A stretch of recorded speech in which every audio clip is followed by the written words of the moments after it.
Hey guys, it's your girl Marissa. I love reading. I know it's been so long I didn't make any videos on YouTube, be it book related videos or the non-book related videos, but still, yeah, it's been so long and I really miss making videos like this. So yeah, why the long absence? Well, it's because I've been experimenting lots of things about making money online.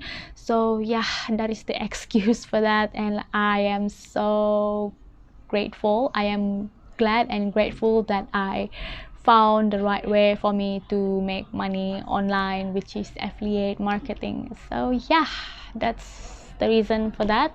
I just feel the need to explain to you guys about my long absence from YouTube. So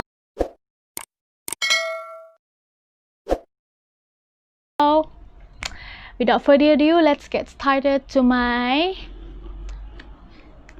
June and July wrap up. In total of 8 books. Well, don't let the quantity deceive you because I've read like 5 books here. So yeah, the 2 books that I've read in June, the first one, it was the Scarlet Inheritance by Robert Ludlum. It's about this family, the Italians, the merge of family, Italians and American family. Yeah, like together they get married, and together the husband and wife, they work hard to make the Scarlet Empire during the industrial era, and then unfortunately the Italian husband passed away, so only left the mother, which is the American, to raise her 3 children. And yeah, there are many challenges, and one of those challenges is to her own children. Like one of her children, the youngest one, challenged the mother politically, economically, yeah, things like that, like reading this family drama, the rich family drama, and also their political satire in this book. And also the historical fiction revolves around the Nazi, like how one of the sons get himself involved with the Nazi regime and things like that. So like yeah, I really enjoy this book. I've never read a book like this before, so I think I gave this book 4 stars. Yeah, I think I gave this book 4 stars. So the next one that I've read is the non-fiction book, The Captain's Wife, yeah, by Abby Jane Morrell.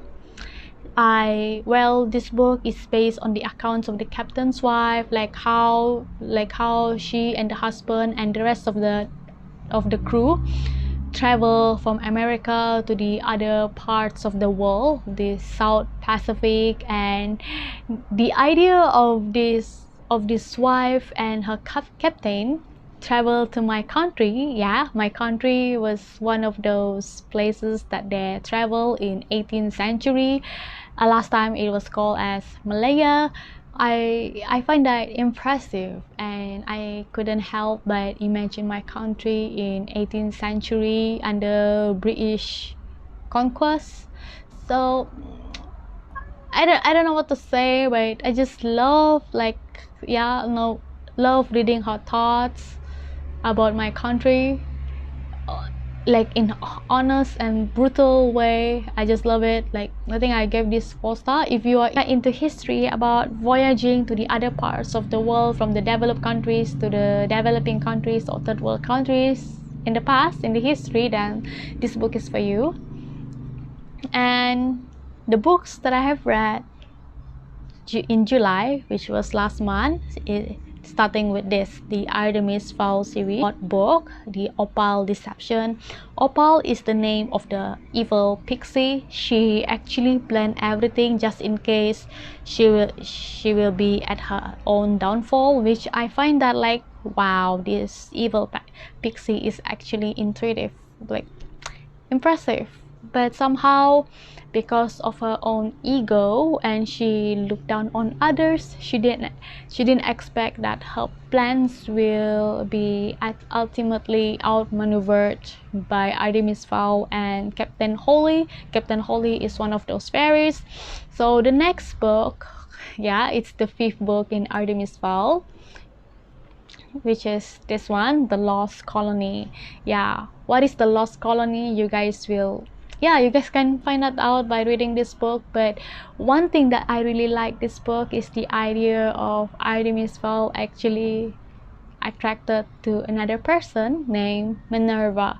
How I wish that both of them, actually have at least lunch date or dinner date. But yeah, Artemis Fowl is so busy saving the lost colony, so kinda disappointed in this. And then the next one is, yeah, the 6th book in Artemis Fowl series, which is The Time Paradox. It's about the 9-year-old or 10-year-old Artemis Fowl in the past versus the present Artemis, the 14-year-old Artemis. Like, yeah, there's actually time travel happen, and they are both of them are after the same thing. So yeah, it's just so hard to imagine. Like, imagine you are after something in the past, so in order to get that, you have to outmaneuver the yourself. You have to outmaneuver yourself in the past. Do you think you can outmaneuver yourself in the past? I am not sure, but when you are genius, it's hard to imagine that. But if you are average like me, or less than average, I think I can outmaneuver myself in the past. So yeah, whatever. So this is the 3rd book in July. And then after that, I've read the non-fiction book, The 100-Year Life. Yeah, this book is about, it's like really provokes you to think about your future, think your skill and knowledge, so that you will be able to stay relevant in the market, in the job market. Yourself, if you don't update your skill and knowledge, you will not be relevant, and you will be put out of job. You will experience layoff. Just remember Kodak. I just love how they give the example. Just remember Kodak. Before the digital era, Kodak is the most famous one when it comes to record moments, when it comes to taking pictures. But the moment digital technology penetrate the market, Kodak is put out of market, is regarded as obsolete. Like now, the generation Y, the millennials, they don't even know what Kodak is. So what I've learned about this book is, doesn't matter where you get your degree come from, your diploma, your master, your PhD come from, but if it's the type of certificate that is like 10 years ago, 5 years ago, not updated, it will be regarded as rubbish, irrelevant, because it's no longer needed in the job market. And the 2 authors emphasize about intangible asset, which consists of family and friendship. It's good to have good job and making good money, but in the end, family and friendship are what matters the most, especially when you are at your old age. So yeah, you better read this book. And while I was reading this book, it's really provoking me to think about my possible future selves, and you think whether you are ready for the future or not. Yeah, you answer to yourself for that. And then the next book that I've read, the 5th book. The 5th book last month in July I've read is this one, Possession by Joanne Kettler, the first one in Pagan Light series. Well, this book is about the collisions of kind of witchcraft and Christianity, yeah, the Catholic. the main character named Jackie, she experienced in the church, in the Catholic church, but then something happened which made her no longer want to go to church. She feels that there's something wrong with the church, something like that, and Jackie lived in denial. She denied her supernatural gift of being an empath, and also the supernatural gift of able to tell the story of the objects that she touched. Like for example, she touched the cushion, she will be able to tell the story of what happened to the cushion in the past.